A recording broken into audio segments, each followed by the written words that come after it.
Arsenal 3, Bournemouth 0, and breathe Arsenal fans. I do think the scoreline, courtesy of Trossard and Rice's goals, kind of gloss over, which was a nervy and mixed performance from Arsenal. But at the end of the day, 3 points at this crucial stage in the season with Manchester City to play Wolves later. Hopefully, Wolves do us a favour. Arsenal have done all they can. Got 3 points, kept a clean sheet. Now, first and foremost, you have to be gracious in victory and defeat. I do think, Bournemouth, when they go through this game again, will think that they could have done better. I think there was moments where, they knew they were going to come here. They were going to have to live in their own half and kind of be reactive to what we do. I think as the game went on, Bournemouth grew in confidence. I definitely feel they started off in the second half better than us. And I do think it kind of followed the Spurs game in that there were a bit of nervy periods from Arsenal, and I do think, us having a bit of a rest from the Spurs game kind of gave us a bit more energy. But in the second half, I was shocked at how cheaply he was giving the ball away. And I was, quite frankly, was poor in a lot of aspects, really.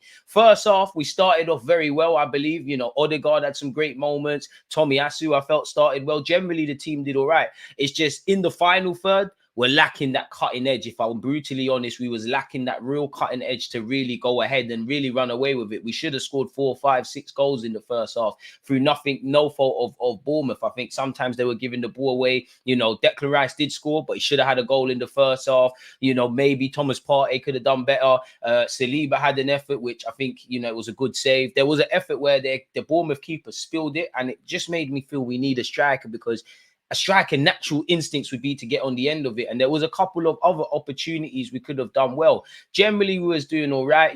I do think it was a penalty for Kai Havertz. Is he looking for it potentially? These are other questions. Other players that you're told that is smart play from them. Either way, to be brutally honest, I don't give a monkeys, because he was fouled. We scored in the 45th minute. Saka put the ball in the back of the net, gets another goal and is having a great season. Now, at halftime, I don't feel Mikel Arteta is going to be happy. I feel just like it sounds crazy, because we was 3-0 up at halftime against Spurs and we was well ahead against Chelsea. But if you go through my watch-alongs, and actually Villa, I don't think Mikel Arteta would have been happy, and I don't think he'll be happy with how we started the second half, if I'm completely honest with you. It's a shame that big Gabriel, that would have been a goal of the season contender. It was chalked off for offside. But at halftime, I thought Gabriel had some dodgy moments. The majority of the game was in their half. We just needed to score some more and just get that quality that's been lacking in our play within the final third. As I said, Saliba, Rice, Partey, and a bunch of other players did well. I don't know what Bukayo Saka has to do to get fouls. Christie showed a dark arts masterclass, in my opinion. How he only got a yellow card in the 90th minute, let alone wasn't sent off, I don't know. Maybe there were some conscientious decisions the refs made. For me, since I didn't know you could tackle like that in the Premier League, I didn't know you could do that. Saka was evidently fouled. Look at his shin, ridiculous. Absolutely ridiculous, but fair enough. It is what it is, people. I think Bournemouth are a great team, and rightly so. At halftime, we had 16 shots, 5 on target. Bournemouth had 1 shot, none on target.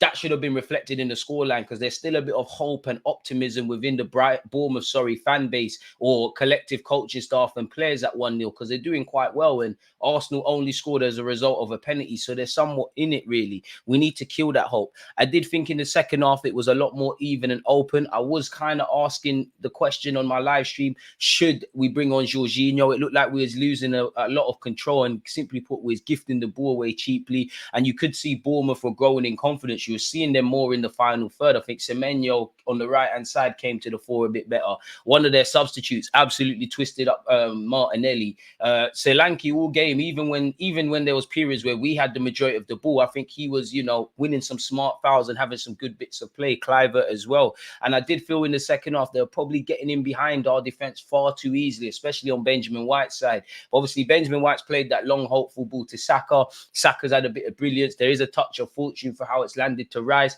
Rice has got an assist. Trossard's put the ball in the back of the net, which Trossard probably could have been sub sooner, but that puts us at 2-0 in front. Obviously, Raya has bust case, because I do think it's a soft foul. I do think the nudge from Solanke, he isn't looking for the ball, and he has nudged him, and that has taken Raya, of course. But I do think Raya's got to be stronger there, really. And Sunday League, you're never getting that. But fortunately, it's the Premier League. Obviously, we've benefited from that decision. Take the decisions, whether it's the 2 that have gone against Bournemouth that I've said at this point, or, other decisions with Saka not, Christie not being sent off for Saka.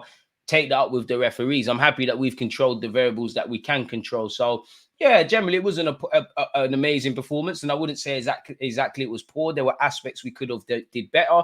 I still think in the last few games, while I'm happy that we're just winning games at this decisive period, that we need to be better across 90 minutes. But 3 points is all that matters. You know, City, it's going to be a difficult task to pit them to the league title. I don't think we will, because I just think City are a different engine, and Pep Guardiola wants that 4P.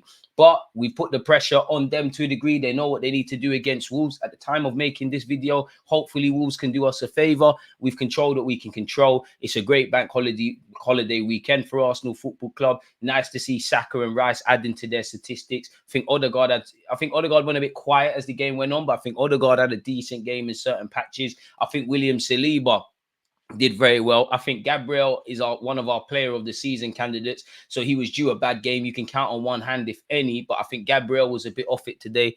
But I'm saying all of this when we've won 3-0, kept a clean sheet, and got 3 points kicking off this 12:30 fixture. So yeah, we enjoyed today. We do need to be much better away at Manchester United. We've got 2 games left against a good team in Everton and a Man United team that wants to spoil the party. So I'm a happy lad, really. We got the goals, got the clean sheet. We keep it moving. It's as simple as that. Let me know your thoughts, people. Don't forget to like, comment, subscribe. Let me know your thoughts on the man of the match, the numerous talking points that undoubtedly will follow with Kai Havertz's penalty claim, you know, with Raya's the goal being chalked off. And to be fair with you, regardless of Raya's goal being chalked off or not, at that point we've gone 2-0 up. They always say in football, you know, the most dangerous time for your team is when you score. And I think that kind of rang true, because it's almost instantly from going 2-0 up. There's that moment where, you know, correctly so, probably maybe a bit harsh, but that goal's been disallowed. So there are things that we could do a lot better. We need, on another day, we need to kill the optimism in the opposition. We've scored 80 odd goals in the Premier League, 100 odd in all comps. We need to reflect that at halftime. We should have put the goal to bed. I think we made it more nervy and edgy than it needed to be towards the end. But as I said, and I keep repeating, 3 goals, clean sheet helps the GD as well, and most importantly, 3 points in what could have been a banana skin against one of the most informed teams in the Premier League since October. What Bournemouth are doing, they've got a great team, really, and to be fair, they've lost 3-0 against an informed side. There's no shame in that, but I bet you if you ask their players and their manager, they probably could have, would have, and should have did things differently. But who cares? We run away with it. Kai Havertz, Saka, you know, Declan Rice have been amongst things, as has Trossard. You know, hey, Gabriel Jesus got an assist. I'm living with something. I thought he bagged today. Martinelli probably should have scored it almost instantly after coming off the bench. But it is what it is. These are all talking points. As I always say, get the 3 points first, dissect performances later. So yeah, let me know your thoughts. Like, comment, subscribe. Take care. Stay blessed. Peace.